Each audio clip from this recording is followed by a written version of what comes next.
你们明明已经这么干了，然后被历史记下来的当然是畜生。但是我们土家族明明没干这个事儿，然后被印度共产党给污蔑栽赃，然后在官修史书里面造这种谣，说我们干了，他们也是畜生，畜生中的畜生。Hello， 大家好，我是 Jesse， 今天我们一起来看一部讲英国历史的战争电影《Braveheart》勇敢的心。很遗憾呢，我不能正面出镜，只能把背影展现给你们，因为我生活在没有言论自由、不安全的地区。如果我要是正面出镜的话，我可能会有危险。我不能暴露我的身份，所以对不住大家，希望大家理解。但是尽管只能以背影示人，我也一定会努力表现，认真制作每一期节目，希望大家多多关注。与其说这是一个 reaction 节目呢，更不如说是一个观影笔记，或者叫做点评吧。我是想借这种机会，表达一个东方人对自由世界的向往。好，拜拜，再见，东方。我是诚实的好孩子。好吧，我们现在开始。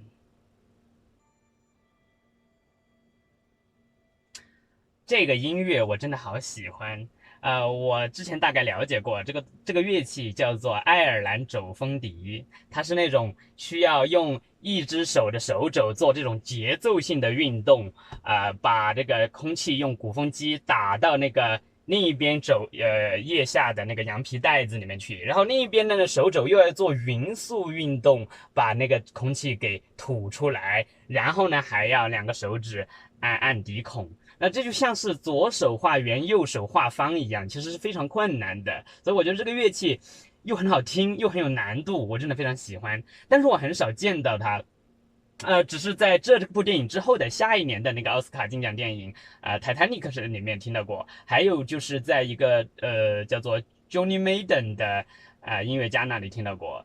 好像就再也没有别的地方听到过了。我真的非常喜欢，如果要是哪里真的还有这个乐器在演奏的话，我愿意去听他的音乐会，希望大家给我介绍一下这个。Scotland's nobles fought him. 这种就是传统的苏格兰人的服装吗？这个我还是很喜欢这个电影的风格的，就是我感觉它比较写实，它不像现在我们印度的很多古装电影，它的服装越来越浮夸，越来越华丽，好像每一个古代的人都穿丝绸一样，但其实这是不真实的，这是那些上层社会的人剥夺了我们普通劳动人民群众的话语权，我讨厌这种。这就是我们的小主角了。而且剧情刚才说了，他是拥有自己的土地的人。这个是什么时代的故事？可以有人提醒我一下吗？英国是从什么时候开始就比较有多的自由农民了？就是那种不是佃农，也不是大地主，就是普通小农，但是拥有自己的土地了。我就因为这个事情非常的重要这个事情非常的重要，它有助于我理解这是什么样的这个经济基础。我的天哪，这是怎么了？这是英格兰政府干的吗？天，小朋友看到这个晚上一定会做噩梦的。别看了，别看了，别看了，别看了，别看了，快出去！我说吧，会做噩梦的，会做噩梦的。所以这就是他的父亲老华莱士，一个战士。我跟你说，不能去谈判。我盲猜这个时代背景应该是1000年以内的事情吧，就是以开会的名义把人骗过来杀掉，这种行为在我们印度古代有一个典故叫做鸿门宴，项羽的谋士计划在宴席上杀掉他的敌人刘邦，但是在2200年前的那个时代嘛，这些军阀们都还是有一点点最后的那种贵族精神的。在刘邦不断示弱道歉的情况下，项羽为了自己的这种高尚的名声，最终还是下不了手嘛，然后就计划没有成功。但是从那之后，我们印度人之间的斗争就再也没有任何道德的限制了，就都是无所不用其极，什么找人来谈判，直接把对手杀掉这种事情是屡屡发生，所以说不能去谈判。喂，别，你们两个不行，别，你吓死我了，一上来就，哎，这又是怎么了呢？为什么你们要打架呢？哦，闹着玩是吧？哇，看得出来这个地方海拔真的很高，你看山上都有雪，这个地方应该很适合种土豆。天黑了，还没回来，很不祥的感觉。Oh no！这就是马革裹尸环吗？在我们印度有一句话叫“马革裹尸环”，是用于形容就是上战场去牺牲了的军人，主要还是高级一点的军人，可能是将军，用马的皮革把尸体裹着拖回来，就叫马革裹尸环，通常是用于赞美这些牺牲者的。啊，每一个就是了不起的主角，都有一个悲惨的童年。为什么从小就要面对这些？这应该是一个很不和平的时代。我不知道类似于中国的哪个时代，回头可以查一下。哎，我现在就查一下吧。是发生在13世纪末至14世纪初的苏格兰独立战争时期，核心是苏格兰反抗英格兰国王爱德华一世，长腿爱德华的军事征服与统治。啊，原来那个时候苏格兰和英格兰还没有统一，然后苏格兰还在闹独立，那你们这很危险啊！你们这个时候还没有团结统一起来，有一个强大的统一的欧洲的话，那要是蒙古人到来了，那你们不得全部团灭呀？那要知道，日本有神风挡着，那是因为隔了那么远的海，欧洲和英国之间就那么近。假如说，如果不是重庆钓鱼城之战，中国人打死了蒙古的大汗，那蒙古人是很有可能横扫欧洲的，到时候英国也难以幸免。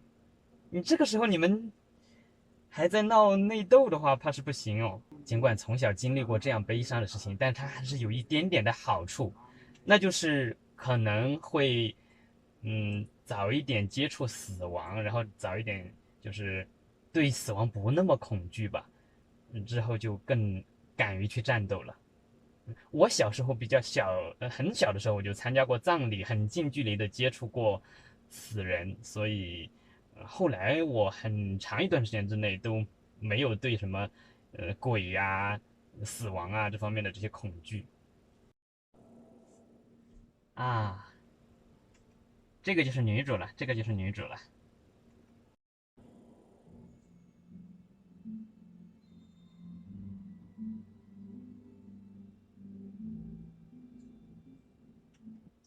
我真的很喜欢这个乐器，这个手风笛太棒了，它它天生就带着一种悲凉的这种音色，然后这个电影你一开始一看，它就到处预示着悲剧的结局，都不用剧透了啊。当然，实际上我大致知道一点威廉华莱士的故事，我也知道它是悲剧结局，但是这个乐器真的太能太能煽情了。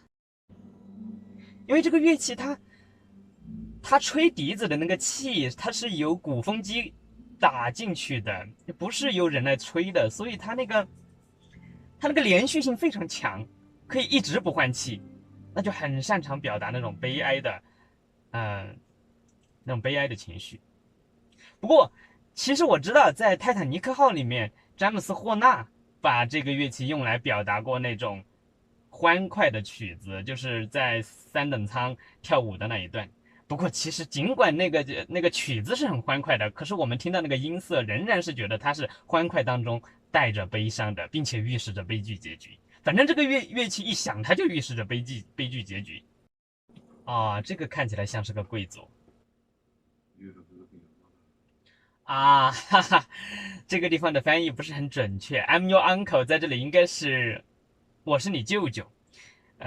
uncle 在中文里面是有好几种 uncle 的。我们把妈妈的兄弟专门叫做舅舅，以区别于爸爸的兄弟。他说他长得像你妈妈，他的意思应该是说，就是这位贵族应该是他妈妈的兄弟吧，我猜的。啊，直接用手吃啊，什么餐具也没有啊？这个有点像印度哎。哎，话说回来，这个是英国人影响了印度人，还是印度人影响了英国人，还是各自都是这样子的？你这什么餐具也不用，这太不卫生了吧？他这个叔叔啊，你看他这个眼睛受伤了一只，然后脸上还有伤疤，看起来就像是一个就是百战老兵那样子的人物。可能他有一点地位，应该也是自己打出来的吧。所以我盲猜这个小威廉跟着他的舅舅到处去什么拜师学艺啊，或者说就跟着叔叔跟着舅舅在身边，就跟着舅舅学习，跟着舅舅成长，也会成为一个像舅舅那样子英勇善战的人啊。很多主角的故事都是这样子嘛，英勇的那种主角背后往往都还是有一个也很英勇的长辈的培养，应该是这样的。啊，拉丁语。这个13世纪末14世纪初的话，欧洲应该还是在漫长的中世纪的尾声吧。文艺复兴还没有全面兴起，对不对？也就是说，这个时期大量的欧洲人是完全没文化的，然后对古老的古典的这个拉丁语希腊罗马的文化是非常崇拜的，对不对？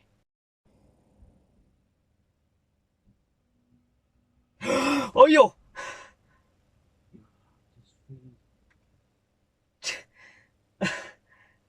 这一段画面很惊悚，但是他说的话是非常温馨的。哎呀，好吧，Your heart is free。点名主题了，free。我知道，因为我看过一些剪辑，这个电影里面最经典的那个片段就是 freedom，所以 free 就是从这儿来的吗？是他的父亲告诉他的吗？要追求 free， 追求 freedom。天哪！哎，他没有是做噩梦的表现，他其实好像很安详。就是刚刚那个画面是他的梦境嘛，然后转过镜头来，他是很平和的睁开了眼睛。是的，就是我刚刚所说，他可能过早的接触死亡这些东西了之后，慢慢他就会早点消除恐惧。其实，再加上尤其是自己的至亲嘛，这是他的亲生父亲嘛，所以他现在应该不是那么害怕死人了。啊，我真的很佩服，就是英国人啊，其实主要是苏格兰人呐，他们的葬礼上吹的这个风笛呀，好听。然后呢，这种仪式也非常的严肃庄重。我知道它其实在世界很多地方被模仿了，至少在香港，我们看过的很多香港电影里面都会用到这个苏格兰风笛。比如说那个著名的《无间道》那个电影。在警察陈建明的葬礼上就出现了这个乐器，挺庄重的。说实在的，我觉得我们印度传统的葬礼上的这些仪式，我觉得不是很庄重，然后乐器也不好听。当然这是一个很大的话题了，因为实际上这也不是我们传统的，自古以来都是这样子，而是近几十年来被印度共产党各种折腾，然后我们的文化出现了断代甚至灭绝，很多东西自古以来传承的都已经消失了，其实是被他们人为灭亡的。然后最近这些年又重新兴起来的，这些所有东西都是凭着一些古代的记忆一点点拼凑的，再加上一些西方文化的影响，再加上现代人的一些臆造，反正就是东拼一点西凑一点，最后是一个四不像啊！不光是葬礼了，然后婚礼也是这样子。印度现在的婚礼之所以那么糟糕、那么恶心、那么恶俗，一点都不庄重，一点都不严肃，主要就是因为我们文化断代了。大家都知道这个60、70年代的文革，还有之前的一次又一次的反左反右、大跃进、各种政治运动，它实际上都是对我们的文化的一种灭绝啊！就是说，苏格兰风笛作为苏格兰人民的一种文化符号是被禁止的啊。这个倒和我们东方有点像了。我们印度自古以来都有文字狱、八股文，各种文化禁令束缚人们的思想啊，所以这就是他们在晚上吹这个风笛的原因吗？哎，那现在苏格兰人，就是比如说在葬礼啊这种地方吹，风笛的话，一定要在晚上吗？应该没有了吧？啊，要灭亡一个民族，其实最重要的几件事情，一个就是抹除他们的历史，一个就是消灭他们的文化。当然了，还有更直接的办法，那就是直接物理上的消除他们的人口咯。说实在的，从某种程度上来讲，我觉得我们印度民族已经算是基本上就是灭亡过了的，被灭亡过了的。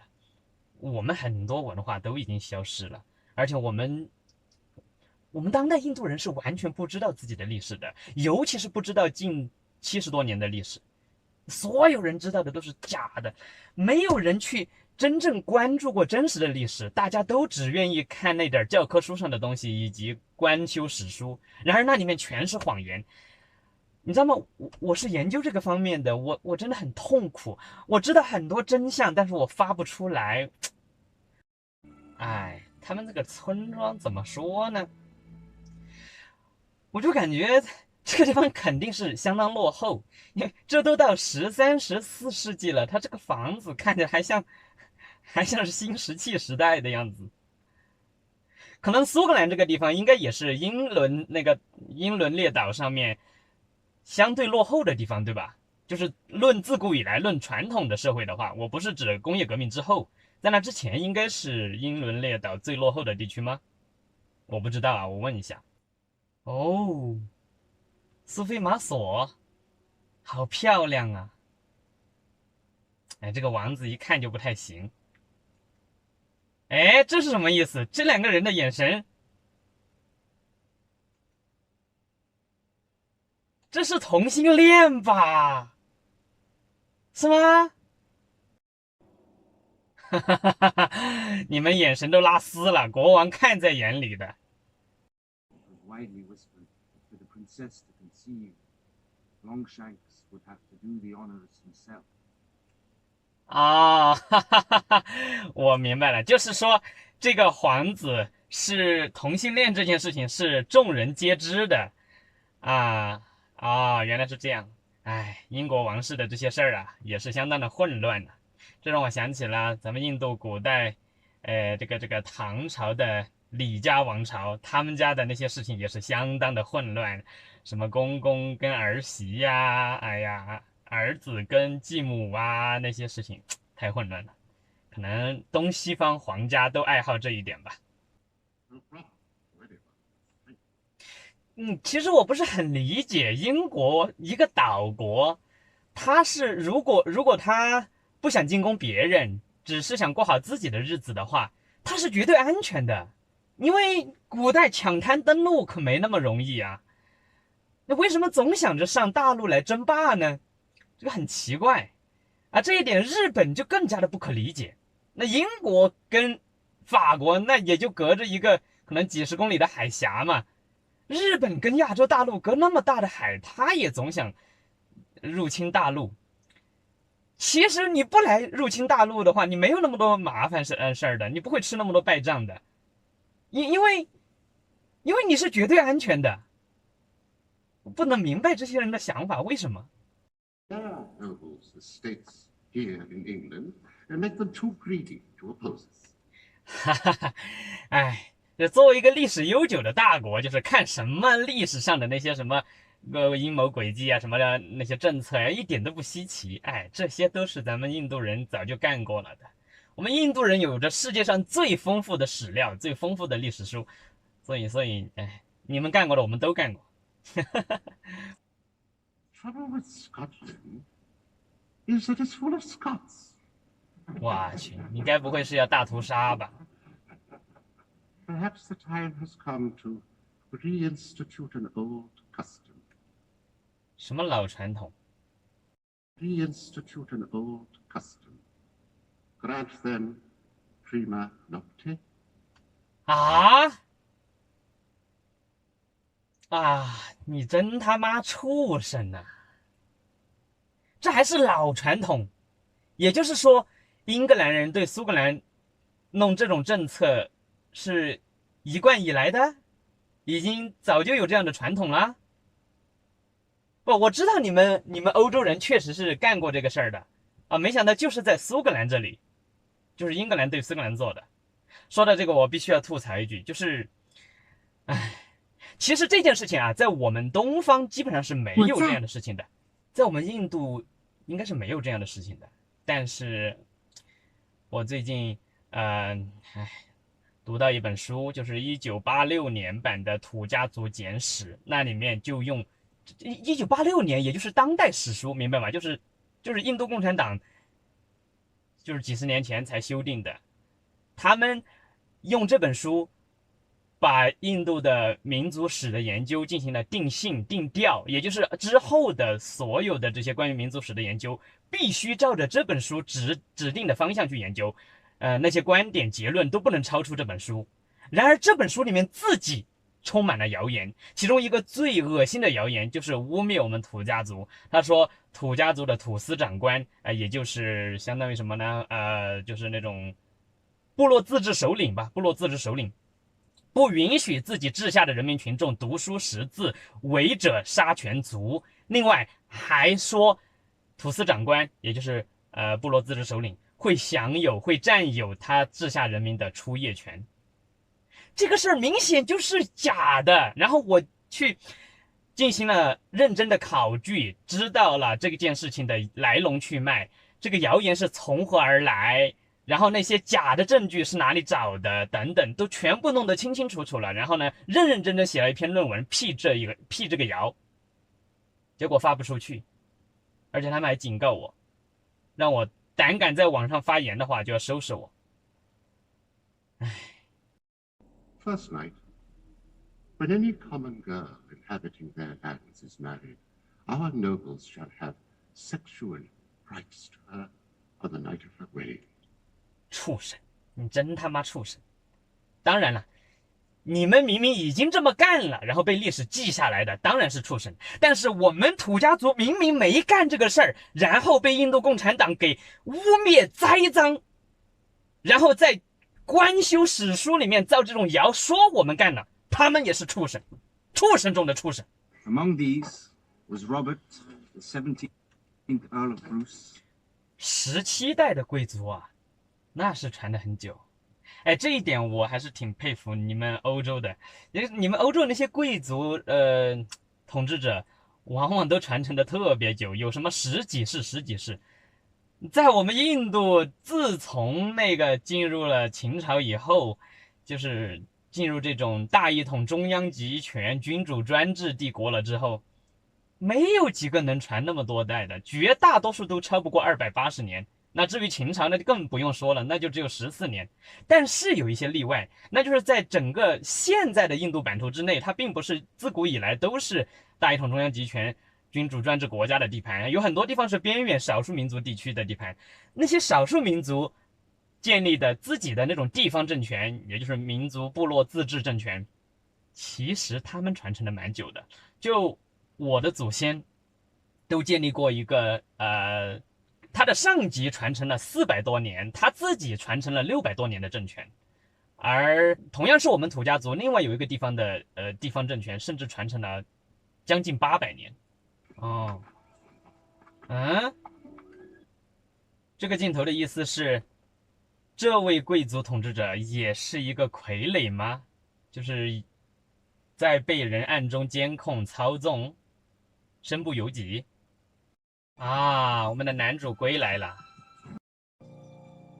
哎，不过又可以理解了，那就是这个地方它可能是那种高海拔地区，这种地方的这种文化面貌看起来比较落后，比如说房子很落后啊，它可能是因为海拔高，然后地理条件决定的。这个呢跟我们印度西南地区呢有一点像，大家都知道印度西南地区有世界著名的青藏高原，在这个青藏高原的边缘地带啊。它不是那顶上是一马平川的，其实还挺好。就是边缘地带那种多山起伏的地方，交通非常的不便，然后落差特别的大，有时候一会儿到海拔2000，一会儿到海拔5000，一会儿到海拔1000，就那种地方的话，他们的文化面貌也是这样子的，也是就这种石头房子，而且很久很久了都是石头房子啊。到什么时候？其实到现在就藏族地区还有大量的这种石头房子。对，这样来说的话，那就不是很落后了。这个叫文化啊，不是，这起码得有40岁了吧？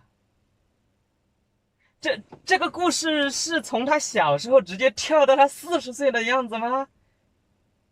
还是说就这副面孔是你们这个欧洲人眼中的20来岁刚成年的小伙儿？但是这个面庞真的起码40岁了，是你们欧洲人和我们亚洲人看人的面庞，就是对年龄的感知不一样吗？哎，这个就是女主长大了吧？啊，是的，是的。你看这个女主的长相，她应该不是想要表达，就是不是想要表达这个角色啊，这个故事里面角色是30多岁吧？但是恕我直言，我看起来就像是接近30岁的样子。而且这两个演员的这个年龄差挺大的，我觉得他可能是接近30岁，但没到30岁，或者30岁左右吧。可是那个男演员显然40岁以上了。他们有10多岁的年龄差吗？没有啊！你看小时候他两个，可能一个是8、9岁的样子，另一个是4、5岁的样子吧，你顶多差个5、6岁嘛。哇，我好羡慕这种 party， 大家都唱唱跳跳的很开心，而且可以尽情的展示才艺。其实我们印度的少数民族自古以来就是边远地区的这少数民族也多是这样子的，擅长唱歌跳舞。但是很遗憾的是，我们土家族近几十年来，其实文化发生了严重的断代，或者说实际上就是灭亡了吧，我们已经不再是擅长唱歌跳舞的民族了。不过这一点呢，倒不是现在才发生的。实际上，我们土家族是由于自己建立过比较庞大的政权，然后这个政权呢又比较积极主动的向中央王朝靠拢，然后积极学习这个中央文化。就是一旦你学了那些4书5经，就是万般皆下品，唯有读书高那一套思想，那一套儒家思想了之后，就原本是擅长唱歌跳舞的民族，都变得不擅长了。当然了，那就变得擅长读书了嘛，擅长考试了嘛。我觉得这是一种损失。我不是说读书识字啊，读书考试不好，但是我希望我们能保留更多的民族文化特色，能继续像自己的祖先一样擅长唱歌跳舞。你知道我们的祖先有多了不起吗？我们的祖先其实跟中央王朝跟内地的联系发生的非常的早。早在那个周武王伐纣的时候就有这样的记载，八国的军队非常的勇敢，在阵前唱歌跳舞，让英国的军队，也就是商朝的军队非常的害怕，直接导致前方的战士倒戈投降，于是周武王的军队获得了胜利。后人因此传说叫武王伐纣，前歌后舞也，就是说武王的军队去讨伐纣王，他的军队在前面在唱歌，后面在跳舞。为什么会有这种画面呢？就是因为他们请了8人来做雇佣兵，而这个8人就是我们的祖先。Dropped your rock. Test of manhood. 哈哈哈哈！我知道这个人了。You win. 这个角色就是那种典型的，每一个英雄故事的主角团里面都有一个的那种典型的代表人物，就是莽夫，他肯定就是那个莽夫。对吧？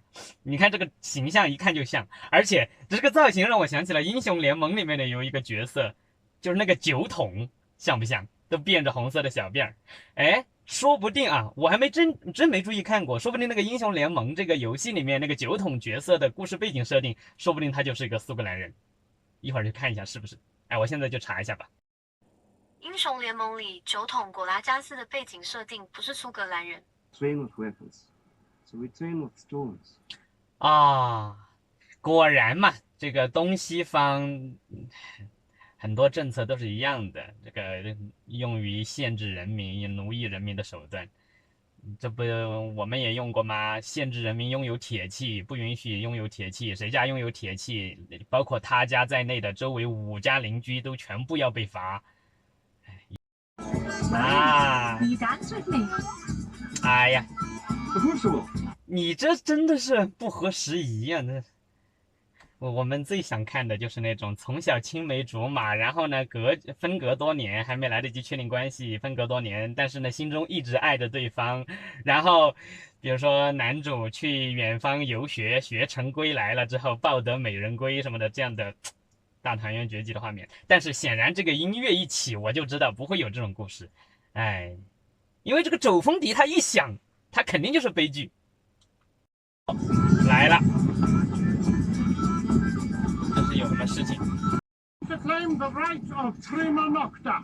啊？所以这是一场婚礼吗？所以这是新娘啊？所以说嘛，我说这个曲子它听起来是表面上是那种欢快的节奏，但是这个音色它就预示着了悲剧。唉。By taking the bride into my bed on the first night of her union. 啊！ God, you will not! 哎呀，说来就来，这么快的吗？哦，我明白这个意思了，他是先要让这个村里面有一对新人先要遭遇这个悲剧，然后来提醒我们这件事情的存在，这个出夜权这个政策的存在，然后我们就得担心男主和女主了，因为男主和女主显然是多年不见了之后，但是还仍然有那种小时候的感情，他俩肯定是想要在一起的。那这对新人都要遭遇被剥夺出夜权，紧接着肯定男主女主也要被剥夺呀，直接造反了，所有人团结起来干死他的。你们有这么也不好说啊，这些是骑兵。唉，我的心要碎了，这多么漂亮的新娘啊！我好难受啊，你知道吗？这个就是咱印度历史上最残暴的君王，也没干过这种事情。因为印度古代它是有儒家思想作为一个就是最通用的，所有人从上到下都信奉的价值观的。儒家思想是讲礼节的，是讲道义的。就是如果谁要是残暴到连这种最基本的道德都不遵守的话，他会被万人唾弃，他会被所有人给打死的。我明白这个新娘的意思，就是她要安抚她的丈夫，她愿意去做这个牺牲，她没有办法，她不能让她的男人为这个事情抗争而丢掉性命，只能忍受。唉，他们有武器，他们有盔甲，我太理解了，你知道吗？我太理解他们的痛苦了。我们印度人自古以来就生活在一波又一波、一代又一代的各种专制独裁者的手里面，没有任何反抗能力。哎呀，就几乎每个朝代都禁止人民拥有武装，尤其是禁止人民的思想，不允许人民拥有自由的思想。人民一旦没有自由的思想，手上又没有武装的话，那只能是被人奴役。更何况工业革命之后，到了近现代的统治者它是有机关枪、有原子弹的。那我们到底要怎么样才能得到解放啊？畜生！畜生！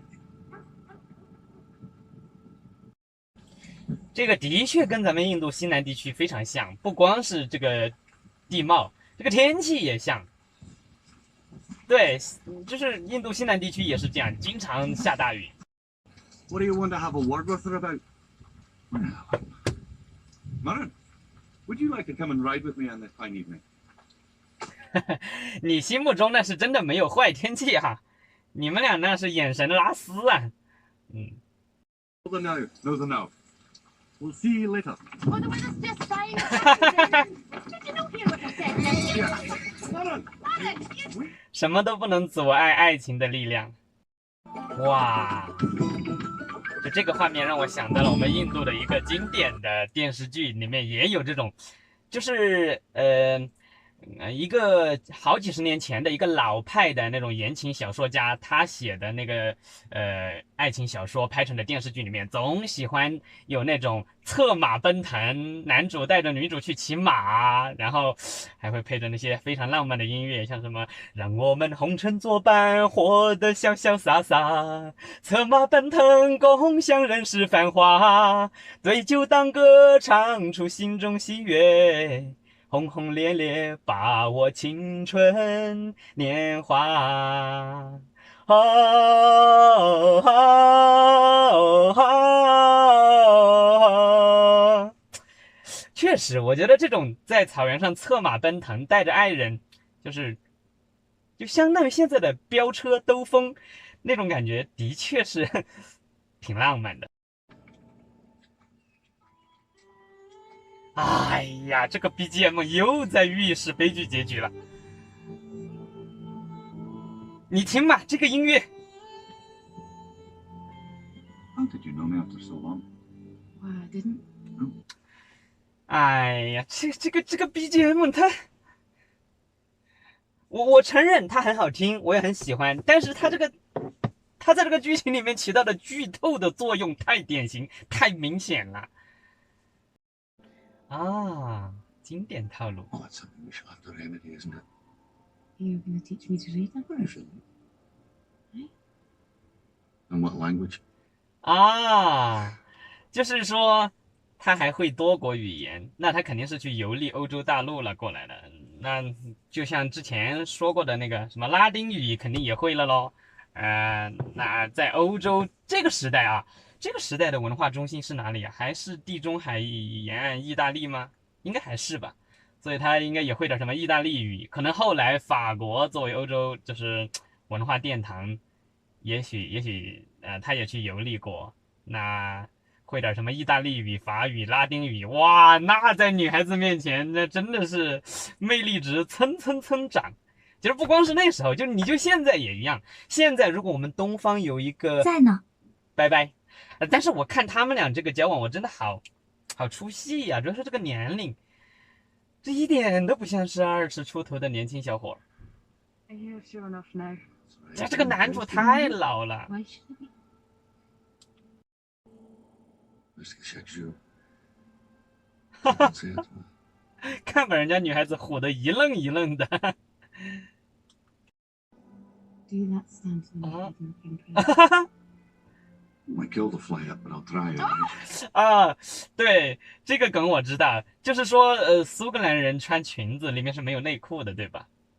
哎，其实，前些年这个印度的节目里面有一个梗，是在嘲讽这个苏格兰人的裙子里面没有内裤什么的，然后大家也都以此为乐，就经常拿这个开玩笑。但是其实很多印度人不知道。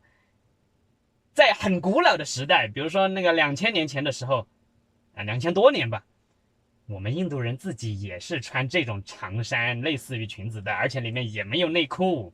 哎，嘲笑别人之前，先自己知道自己的历史好不好？ Well, the French and the Romans have far worse manners than I. 啊，哈哈哈哈 I Uncle took me on a pilgrimage. 这一段还好有意思，他其实就是借机装逼，说自己去过罗马嘛，是吧？去过法国是吧？我想起了那个《Titanic》里面也有一句经典台词，那个 Rose 看着 Jack 的那个画册，然后在夸那些画的时候，根本就没有问他说，哎，这是哪里呀？你去了哪里呀？Jack 自己说一句，什么法国人好像什么，什么法国人并不这么认为什么的。其实他就是想借机说，我去过法国。Rien qui est proché d'Amérique. 啊， What does that mean? 真是把女孩子唬得一愣一愣的。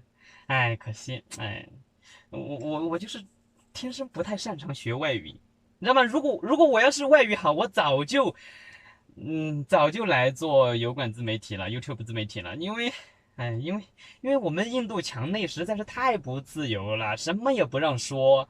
我其实很早就已经受到了言论方面的限制，最近更是什么都发不出来了。我是没有办法才来油管做节目的。但是最近有一个利好，就是 AI 技术越来越发达了，尤其是我听说YouTube 最近有那种什么把你的音轨自动翻译成多国语言，这个好像还是很棒的。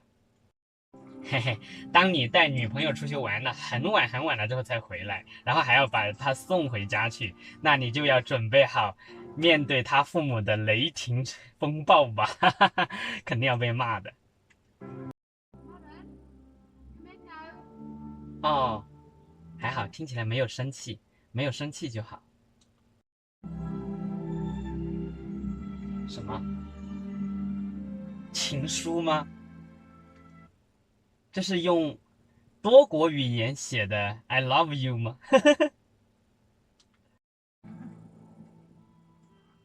哦，是一朵花呀。这是